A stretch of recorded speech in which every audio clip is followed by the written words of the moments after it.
제 나이 올해 55. 저는 이 나이가 되도록 자식도 하나 없고 아내는 일찌감치 떠나보낸 호랍입니다. 소 6마리를 키우면서 소를 가족 삼아 자식 삼아 그리 살아가고 있습니다.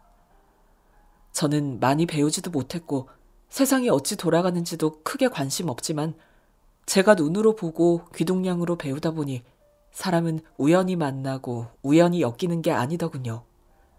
그것이 악연이든 호연이든 다 인연이 있는 사람이 서로 만나게 되어 있는 것 같았습니다.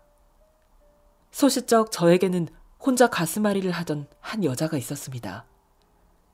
제가 그 여자를 알게 된 것은 중학교 1학년 때였습니다. 당시만 해도 남중 여중이 있었던 때지만 제가 사는 곳은 군 소재지이고 학생 수가 적어 중학교도 고등학교도 모두 다 남녀공학이었습니다. 중학교 1학년에 입학하고 한 달쯤 지났을 때 한 여학생이 서울에서 전화가 왔습니다. 다른 곳도 아니고 서울에서 왔다고 하니 온 학교가 떠들썩했죠. 전학 온 여학생은 평생 햇볕 한번 못 본 사람처럼 백지장 마냥 하얘서 그런지 햇볕이 그 여학생 얼굴에 비치면 눈밭에 햇볕이 비친 것처럼 눈이 부셨습니다. 그 여학생 주변에는 항상 아이들이 많이 모여들었는데 그 여학생이 서울말을 쓰면 서울말을 따라하는 친구도 있었고 짓궂게 놀리는 아이들도 있었지만 그 여학생은 별로 신경 쓰지 않는 듯 했습니다. 성격이 조용조용했지만 어디 하나 모난 구석 없이 누구든 잘 어울렸습니다. 하지만 저는 늘 외톨이였죠. 저는 선천성 소아마비를 앓았습니다. 그래서 오른쪽 발이 뒤틀려 있었고 늘 절뚝거리며 걸어야 했습니다. 친구들과 뛰어놀고 싶은데 그조차도 내 맘대로 되지 않아 어릴 때부터 아이들 사이에서 놀림감이었고 외톨이였습니다. 집에 있는 소가 내 말동무였고 키우는 강아지가 유일한 내 친구였죠. 그런데 서울에서 온 여학생은 달랐습니다. 그 아이의 이름은 연이라고 했습니다. 그 아이와 참 잘 어울리는 이름이라는 생각이 들었습니다. 연이는 아무도 말 걸어주지 않던 저에게 말을 걸어주었고 제 이름을 물어봐 주었고 제가 다리를 절뚝거리고 가고 있으면 제 이름을 부르며 달려와 제 걸음 속도를 맞추며 함께 걸어주었습니다. 처음에는 그게 너무 어색하고 이상해서 도망치고 싶고 숨고 싶었습니다. 그래서 말을 걸어도 못 들은 척하고 제 앞에 와도 못 본 척했습니다. 그런데 그럴수록 그 연희가 시도 때도 없이 자꾸만 생각났고 그 앞에서 초라한 모습을 보이고 싶지 않았습니다. 다리를 저는 모습도 주눅 들어 있는 모습도 더 이상은 보이고 싶지 않았죠. 그래서 저는 아버지를 졸라서 자전거를 사달라고 했습니다. 아버지가 지금 당장 돈이 어디 있느냐고 송아지 커서 소 되면 그때 소 팔아서 자전거 사주겠다고 하더라고요.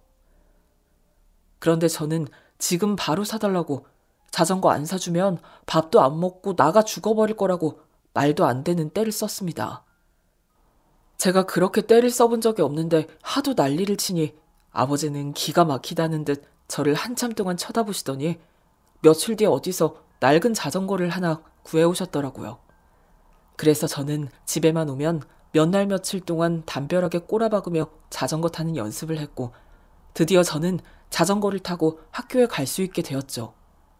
힘들게 다리를 절며 걷다가 자전거를 타니 그렇게 좋을 수가 없더라고요.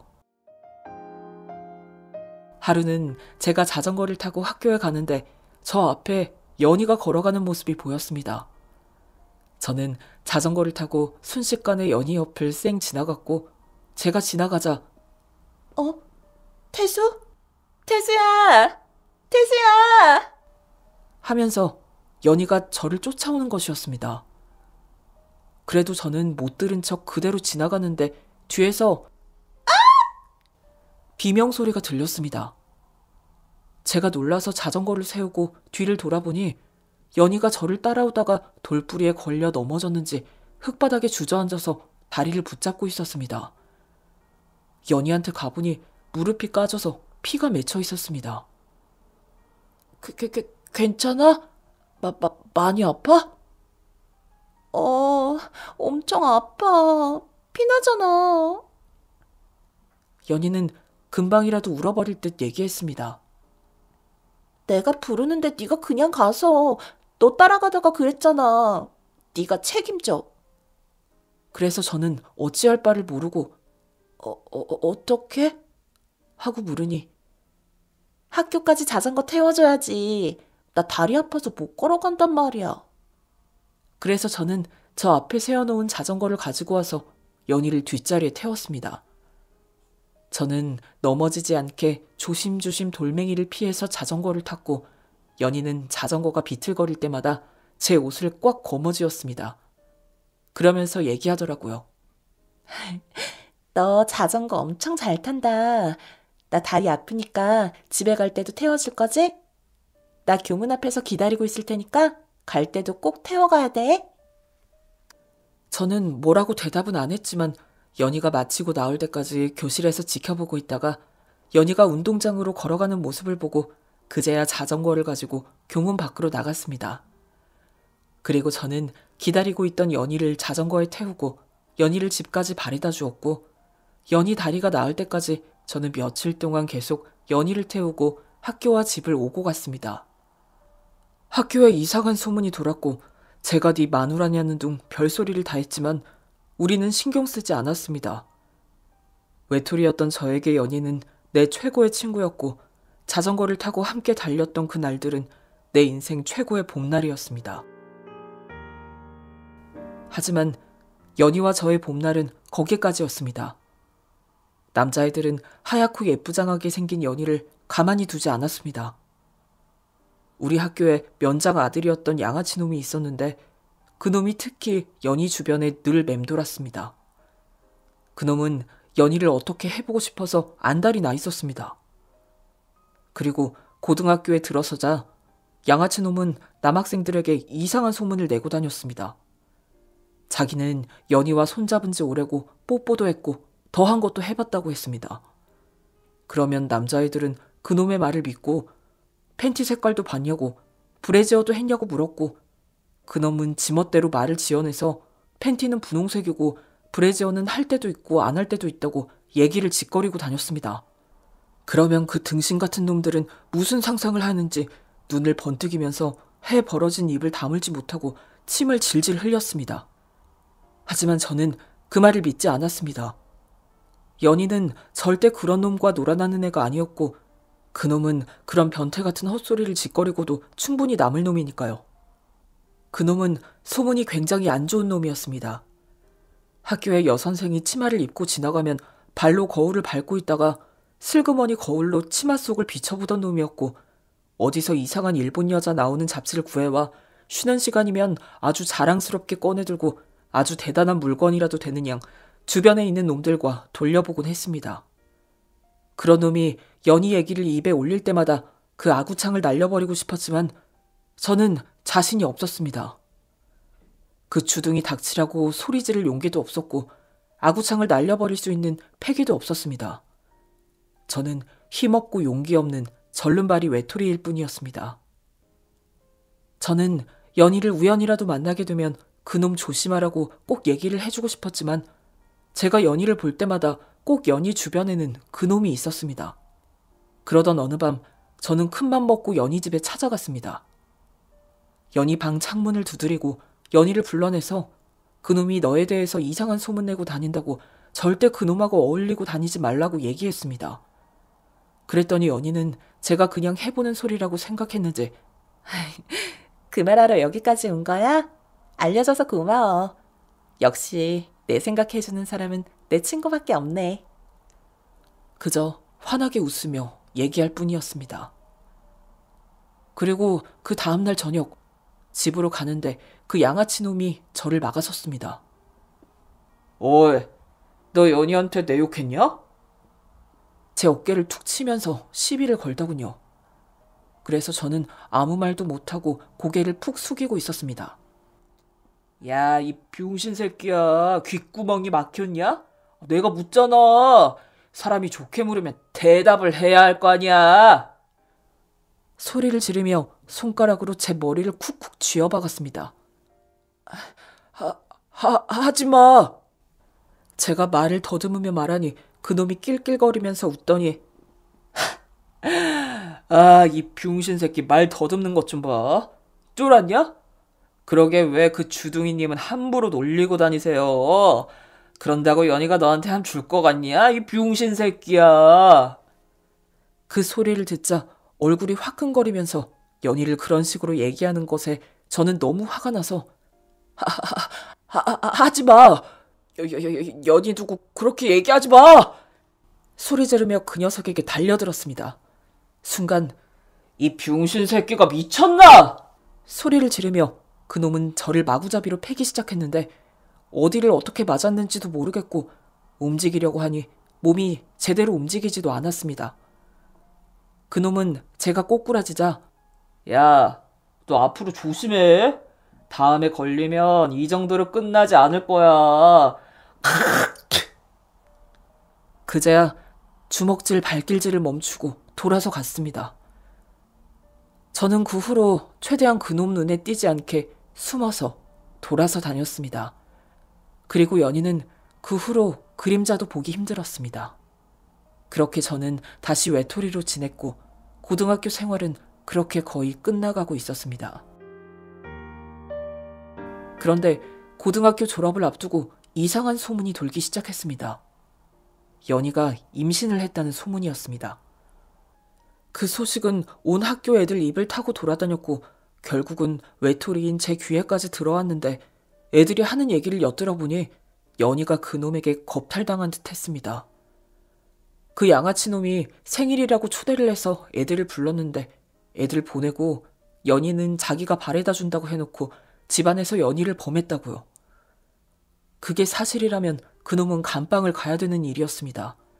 그런데 그게 헛소문이었는지 아니면 면장 아들이라 미리 손을 쓴 건지 선생님들도 쉬쉬했고 그놈은 그 소문 이후 학교는 나오지 않았지만 학교는 마친 걸로 처리되어 있었습니다. 고등학교를 졸업한 후 그놈과 연희는 고향을 떠났습니다. 두 사람 소문 파다하게 난 고향을 떠나 어느 도시로 간다고 했습니다. 서로가 좋아서 행복하게 떠났는지 어땠는지 저는 모릅니다. 그저 연희가 어딜 가든 행복하게 살았으면 좋겠다 싶었고 제 앞에서 그랬던 것처럼 늘 환하게 웃었으면 좋겠다 싶었습니다. 그런데 제 눈에는 눈물이 났습니다. 이제 연희의 그림자도 볼 수 없고 내 귓가를 스쳐 지나가는 바람도 연희의 소식을 전해줄 수 없을 테니까요. 연희는 그렇게 봄바람처럼 내게 다가왔다 가을바람처럼 쓸쓸하게 사라져버렸습니다. 집 밖을 나가면 연희를 볼 수 있을 거라는 설렘이 있었는데 그 설렘이 사라진 마음엔 적막하고 쓸쓸함만 남아있었습니다. 하지만 시간이 약이라 세월이 지나니 그 감정도 무뎌지더군요. 연희와 함께했던 시간보다 더 많은 시간이 흐르고 저는 나이 40이 돼서야 결혼을 했습니다. 제 아내는 마음이 참 좋은 사람이었죠. 아내는 청각장애가 있는 사람이었습니다. 세상에 안 좋은 소리를 안 듣고 살아서 그런지 아내의 눈동자는 아이의 것처럼 너무나 맑고 투명했습니다. 그 눈을 바라보고 있으면 조금이라도 욕심을 부리고 나쁜 마음을 먹었던 내 자신이 부끄러워졌는데 성모 마리아님이 살아서 돌아온다면 이런 모습이 아닐까라는 생각이 들었습니다. 우리가 함께하는 동안 참 행복했습니다. 제가 오롯이 사랑을 주고 사랑을 받았던 여자였습니다. 하지만 그 행복은 길게 가지 못했습니다. 집에서 태어난 송아지 새끼를 키워 7개월 되던 날, 송아지를 팔기 위해 우시장에 나간 날이었습니다. 아침부터 먹구름이 잔뜩 끼어 있었고 금방이라도 비가 쏟아질 듯한 날씨였지만 비가 억지로 꾹꾹 참고 있었습니다. 소를 팔고 나면 내가 고등어 몇 마리 사갈 테니 오늘은 그거 지져서 먹자고, 배가 고파도 저녁 혼자 아무거나 먹지 말고 조금만 참고 있으라고 했죠. 그런데 그날따라 소가 순순히 말을 듣지 않고 차에서 내릴 때부터 곱비 풀린 망아지처럼 이리저리 날뛰더니 쇠기둥에 머리를 들이받아 소가 팔리기도 전에 머리에 상처가 생기고 말았습니다. 상처 있는 놈이라 그런지 소를 보러 왔다가도 흥정만 할 뿐 팔릴 듯 안 팔려서 애를 태웠죠. 주변에 있던 소들은 다들 주인을 찾아가자 더 애가 탔지만 그래도 살 사람이 있는 한 소는 팔리기 마련이었습니다. 결국은 주인이 나타났고 7개월 된 황송아지가 240만 원에 팔렸습니다. 저는 드디어 팔았다는 후련한 마음 반, 정든 놈을 다른 사람 손에 넘겨야 했던 아쉬운 마음 반, 시원섭섭한 마음으로 우시장을 돌아서 나왔습니다. 억지로 버티고 있던 비가 내리기 시작했고 저는 우산도 없이 올 때는 송아지 실은 트럭을 타고 왔다가 갈 때는 집으로 들어가는 버스에 몸을 실었습니다. 손에는 고등어 3마리와 소주 2병 들려 있었습니다. 어서 가서 고등어 지져서 소주 한 잔 걸쳐 반주하고 아내 좋아하는 팔베개 해주고 푹 쉬고 싶었습니다. 사람 몇 명 싣지도 않은 버스가 비가 추적거리는 시골 지방 도로를 달렸고 어둑해졌을 때쯤 버스는 우리 동네 버스 정류장 앞에 도착했는데 분위기가 이상했습니다. 평소와는 다르게 온 동네 사람들이 버스 정류장에 웅성거리며 서 있었고 한쪽에는 경찰차가 불빛을 번쩍거리며 서 있었습니다. 뭔가 큰일이 났구나 하는 생각이 들었습니다. 제가 버스에서 내리자 마을 이장 어르신이 달려와서 아유, 왜 이제야 와? 큰일 났어. 자네 한 사람. 아유, 이게 뭔 일인지. 순간 심장이 쿵 내려앉으면서 머릿속이 하얘졌습니다. 사람들 사이를 비집고 들어가 보니 그곳에 아내가 천을 덮고 누워 있었고 아내 주변에는 흰 테두리가 그어져 있었습니다. 그 자리에 털썩 주저앉아 일어날 수도 없었습니다. 눈물도 나지 않았고 말도 나오지 않더군요. 숨만 겨우 헐떡이고 있는 저에게 누군가 다가와 신랑 비 맞을까봐 우산 들고 마중 나온 모양이야. 비는 오지 날은 어둡지. 안개까지 깔려서 지나가는 차가 새댁을 못 본 모양이야. 아유, 이를 어째 이 착한 사람이. 아유, 불쌍해서 어째. 저는 바닥을 기어서 아내에게로 다가갔습니다. 아내를 덮어놓은 천을 들추는 순간 저는 눈을 감고야 말았습니다. 너무 비참하고 가슴이 미어져서 바라볼 수가 없었습니다. 눈물인지 빗물인지 눈에서는 끝도 없이 눈물이 흘러내렸고 울음소리가 목구멍에 걸려서 꺽꺽 소리만 날 뿐 밖으로 나오지도 않았습니다. 내까짓 게 뭐라고. 비를 맞든 바람을 맞든 그냥 놔두지. 내까짓 게 뭐라고. 잡초보다 못하게 살아온 인생인데 내까짓 게 남편이라고. 아내는 제 머리에 우산을 씌워주려고 하다가 그렇게 죽어갔습니다. 모든 게 저 때문이었습니다. 날 좋은 날 시장에만 나갔어도 소를 일주일만 늦게 팔았어도 아내는 그렇게 떠나지 않았을 겁니다. 아내를 보내고 난 후 저는 계절이 어찌 바뀌는지 세월이 어찌 흘러가는지도 모르고 살았습니다. 소한테 먹이 주고 농사를 짓다가 시간만 나면 아내 무덤을 가서 이런저런 얘기를 나누다 왔습니다. 아내는 듣지를 못하는데 내 입을 봐야 내가 무슨 말을 하는지 알아듣는데 아내가 내 얼굴을 마주보지 못한다는 것이 못내 서럽고 가슴 미어졌지만 저는 끝도 없이 얘기하고 또 얘기했습니다. 그렇게 10년의 세월이 지났습니다. 봉긋했던 아내의 산소도 많이 내려앉았고 아내도 점점 흙이 되어 가고 있는 듯 했습니다. 그러던 어느 날 우리 집에서 한 오리쯤 떨어진 곳에 공사가 한창이었습니다. 2층짜리 전원주택을 짓는다고 하더군요. 마당도 만들고 뒤뜰도 만들 거라고 했는데 집 짓는 부지가 300평 좋게 돼 보였습니다. 누가 들어오기에 이렇게 큰 집을 짓느냐고 아주 부자가 오는 모양이라고 물었더니 태수도 알지 아마. 그 왜 옛날에 면장했던 양반 그 집에 아들 있잖아. 그 아들 태수하고 동기 아니야? 그 내외가 온다던데. 객지 나가서도 향후회 활동을 계속해서 이번에 향후회 회장이 된 모양이야. 계속 고향 내려올 준비를 하고 있었는데 이 김에 고향 와서 고향 발전을 위해서 일할 거라나 봐. 그놈이 온다고 했습니다. 그렇게 연희를 데리고 떠난 놈이 고향을 위해서 일한다고 고향으로 돌아온다고 했습니다. 오래전 악몽이 되살아나는 듯 했습니다. 뱀같이 교활한 그놈과 평생 마주치고 싶지 않았지만 이렇게 또 만나게 되는구나 싶으니 가슴에 뭐가 턱 걸리는 기분이었지만 한편으로 연희는 잘 지냈는지 궁금하기도 했습니다. 어차피 제가 그놈과 자주 마주칠 일도 없을 테니 연희만 잘 지내면 좋겠다 싶었죠. 집을 짓기 시작하고 이듬해 큰 이사차가 들어왔습니다. 한번 가볼까 하다가 그놈과 마주쳐봐야 별로 좋을 것도 없을 것 같아서 관뒀죠. 그런데 자전거 타고 그 집 앞을 오고 갈 때마다 신경이 쓰였습니다.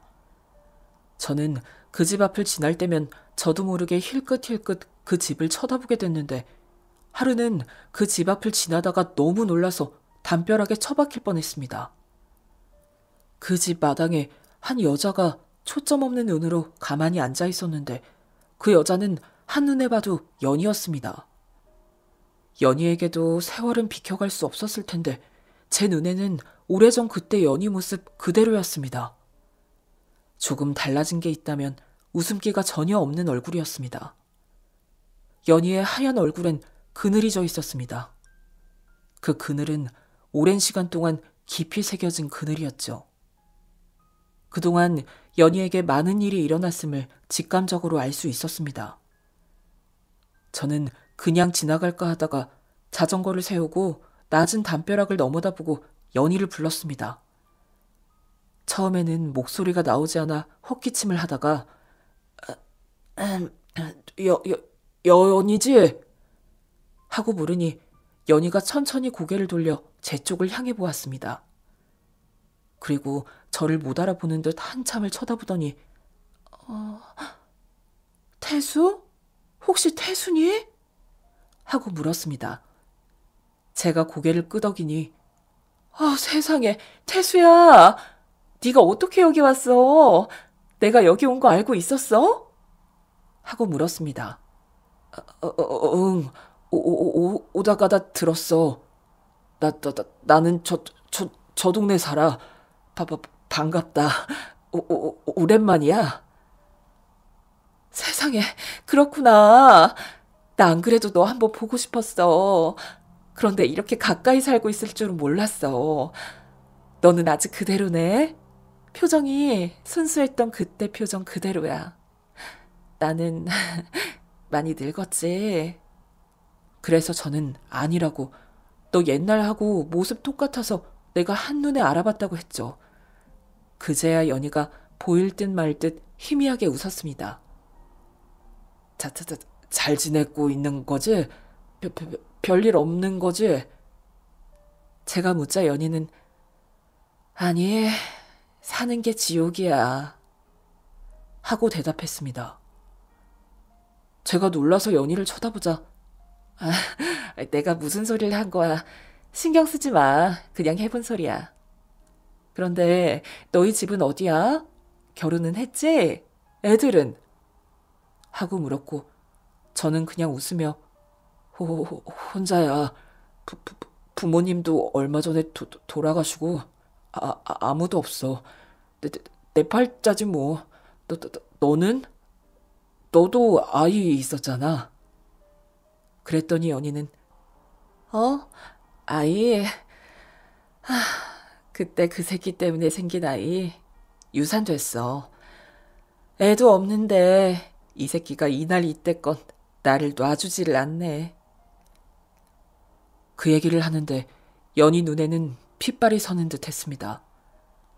하지만 곧 분위기를 바꾸어서 얘기를 하더군요. 어쨌든 너 만나니까 너무 반갑다. 나 늘 외톨이였는데 너는 내 친구니까 나 이제 외톨이 아니지? 너네 집 저기 저 동네랬나? 나 놀러 가면 커피 한 잔 타줄 거야? 그럼 얼마든지. 저는 연희에게 웃으며 얘기했습니다. 연희 얼굴에 생긴 짙은 그늘이 좀 마음에 걸리긴 했지만 서로 얼굴을 마주보며 얘기를 나누니 마치 연희가 전하곤 그때로 다시 돌아간 듯 했습니다. 예전처럼 내 자전거 뒤에 태우고 다닐 수는 없었지만 제가 연희 집 앞을 지나다닐 때 연희가 보이면 항상 인사를 하고 지나갔고, 연희가 늘 멍하니 눈에 초점 없이 앉아있다가 제가 인사를 하면 그제야 정신이 돌아온 듯 저를 쳐다보며 웃었습니다. 그런데 얼마 지나지 않아 연희가 웃는 것이 웃는 게 아님을 알게 되었습니다. 연희는 제가 치를 떠는 그놈, 연희의 남편에게 계속 당하고 있었습니다. 밖에서 그놈은 향후의 회장을 맡으며 고향의 발전을 위해서 앞장서고 굳은 일에 솔선수범하는 것 같아 보였지만 집에서는 악마였습니다. 하루는 대낮부터 술에 취해서 연희가 우리 집에 찾아왔습니다. 그리고 갑자기 내 앞으로 다가와 내가 뭐 하나 보여줄까? 하더니 갑자기 내 앞에서 셔츠 단추를 풀기 시작했습니다. 왜 그래? 뭐 하는 거야? 연희를 말렸지만 연희는 이미 단추를 다 풀고 위에 옷을 반쯤 내리고 상체를 그대로 드러내 보였습니다. 저는 저도 모르게 질끈 눈을 감았다가 눈 떠, 괜찮아 하는 연희의 목소리에 눈을 떴는데 연희의 몸을 보고 뒤로 벌러덩 자빠져 버렸습니다. 연희의 몸은 성한 곳이 없었습니다. 구석구석 멍투성이, 얼굴만 성했지 몸은 구석구석 만신창이가 되어 있었습니다. 이게 뭐야? 연희야, 이게 다 왜 이렇게 된 거야?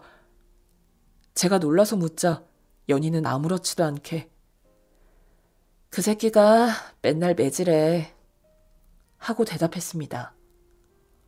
저는 믿을 수가 없었습니다. 어디 가서 쓸데없는 소리 짓거린다고 매질, 다른 남자하고 말 한마디 섞었다고 매질, 지 앞에서 웃지 않는다고 매질. 매일 나는 맞을 짓만 한대. 그래서 버릇을 고쳐놔야 된다고 부거하고 나는 3일에 한 번씩은 패야 정신을 차린대. 내가 오늘 너 찾아와서 우통 벗은 거 알면 아마 날 반 죽여놓을걸? 이제 두렵지도 않아. 그 새끼가 읍내 편한 아파트 두고 왜 이 산골로 집을 지어서 들어온 줄 알아? 사람들 눈 피하려고. 그래야 내가 소리 질러도 사람들 귀에 들리지 않으니까. 그 새끼는 안 보이는 곳만 골라서 때려. 하도 때려서 어디가 제일 고통스러운지, 어디가 제일 티가 안 나는지 귀신같이 알아. 짐승보다 못한 새끼. 내가 언젠가는 죽여버릴 거야. 연희는 분노했지만 분노를 억지로 삼키며 오롯이 드러내지는 않았습니다. 제가 이혼하지 도망치지 왜 그러고 살았냐고 하니 도망쳐도 소용없고 이혼은 절대 안 해준다고 하더군요. 그 새끼 여기 왜 온 줄 알아? 군수 출마하려고 온 거야. 그래서 지금 밑작업 닦고 있는 거야. 고등학교 때 나를 겁탈한 거 사랑이었다고. 개 같은 과거 덮으려고 나 안 놓아주는 거야. 아직 우리 잘 살고 있잖아. 보여주고 싶은 거지. 그래서 나 그 새끼 출세를 위한 인질로 잡혀 있는 거야. 도망쳐도 보고 죽으려고도 해봤어. 그런데 그 새끼는 귀신같이 나를 찾아내고 귀신같이 나를 살려내. 그 새끼 출세할 때까지는 나는 도망도 못 가고 죽지도 못해. 웃기지? 나 그렇게 살아. 나 고등학교 때 그 새끼한테 영혼까지 털려서 나 이렇게 살아. 연희 눈에는 핏발이 서서 곧 피눈물이 줄줄 흘러내릴 듯 보였습니다. 저는 연희에게 뭘 어떻게 해줘야 할지 모르겠더군요. 그냥 멍하니 옆에만 앉아 있었습니다. 그렇게 연희가 다녀간 며칠 뒤 소 사료를 주고 있는데 밖에서 소리가 들렸습니다. 병신 태수, 너 이 새끼 여기 있냐? 저는 사료를 주다 말고 밖으로 나갔고 거기에는 연희의 남편이 서 있었습니다. 야, 이 새끼 눈깔 지켜드는 것 좀 봐. 뭘 잘했다고 날 꼬라봐. 야, 너 내 마누라 만나고 다닌다며? 내 마누라 이 집에 들락거린다는 소문이 있던데 둘이 뭔짓 했냐? 팬티 색깔이 궁금해서 들춰봤냐? 여전히 양아치 같은 소리만 하고 있었습니다. 그런 거 아니야. 그냥 얘기만 했어. 그랬더니 그놈이 쫙 올려붙인 머리를 손으로 한번 쓰다듬더니 갑자기 구둣발로 저를 차고 짓밟기 시작했습니다. 그 옛날 그때처럼 그놈은 저를 사정없이 두드려 팼고 저는 반항하려고 몇 번 발버둥 쳐봤지만 구둣발만 더 세게 날아와 찍혔습니다. 뭐? 얘기? 얘기만 해? 이 새끼가 누굴 지 같은 병신 새끼로 하나. 지나가던 똥개도 암놈 순놈 만나면 서로 뒷구녕 냄새라도 맡고 지나가는 법이야. 어디서 거짓말이야? 그날 저는 죽지 않을 만큼 맞았고 어디가 부러졌는지 혼자서는 꼼짝도 할 수 없었습니다. 저는 전화기도 없이 꼼짝도 못하고 그대로 누워있는데 몇 시간 뒤 연희가 우리 집을 찾아왔고 연희는 맞아서 만신창이가 된 저를 보고 놀라서 119에 전화를 했습니다. 태수야, 미안해. 다 나 때문이야. 내가 너를 찾아오지만 않았어도 네가 이 꼴은 안 났을 텐데. 미안하다, 태수야. 정말 미안해. 연희가 내 가슴에 얼굴을 묻고 울었습니다. 저는 괜찮다고 너 때문이 아니라고 했지만 연희는 계속 울기만 했습니다. 저는 그날 병원으로 이송되었고 갈비뼈와 손가락이 부러져 전치 6주 진단이 나왔습니다. 저는 그 새끼를 고소해버리고 싶었지만 연희는 남편과 함께 찾아와서 저한테 합의해달라고, 다 자기 때문에 그런 거니까 고소는 하지 말아달라고 하더군요. 저는 갑자기 연희가 그렇게 나오니 너무 혼란스럽고 당황했지만 그럴 만한 이유가 있겠지.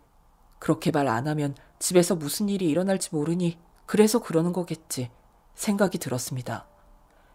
그래서 저는 고소하지 않겠다고 합의하겠다고 했고 제 말을 듣고 그 양아치 새끼는 미안하다는 말도 없이 콧방귀를 끼면서 나가버렸습니다. 그리고 잠시 후 연희가 그 새끼를 따라 나가다 말고 저에게 다가와 귓속말로 짧게 얘기했습니다. 네가 퇴원하고 나면 내가 전화할 거야. 그때 우리 집으로 달려와줘. 부탁이야. 그 한마디를 남기고 연희는 재빨리 그 자리를 떠나버렸습니다. 저는 도대체 연희가 무슨 말을 하는지, 그것이 무슨 분위기인 줄도 모르고 얼떨결에 대답만 하고 말았죠. 그리고 제가 병원에서 퇴원하고 일주일 뒤 연희가 한 그 말이 무슨 말인지 알게 되었죠. 제가 밤에 자려고 누웠는데 연희한테서 전화가 왔고 제가 전화를 받으려니까 전화는 끊어졌습니다. 저는 그때 연희가 한 말이 생각이 나서 얼른 옷을 챙겨 입고 자전거를 타고 연희 집으로 달려가고 있었습니다. 그때 연희 집에서 연기가 피어오르면서 불길이 치솟고 있었습니다. 저는 미친 듯이 연희야! 연희야! 소리를 지르며 연희 집으로 달려갔습니다. 제가 도착하자 불이 난 걸 봤는지 주변에 사는 사람들도 몇 명이 도착해 발만 동동 구르고 있었습니다.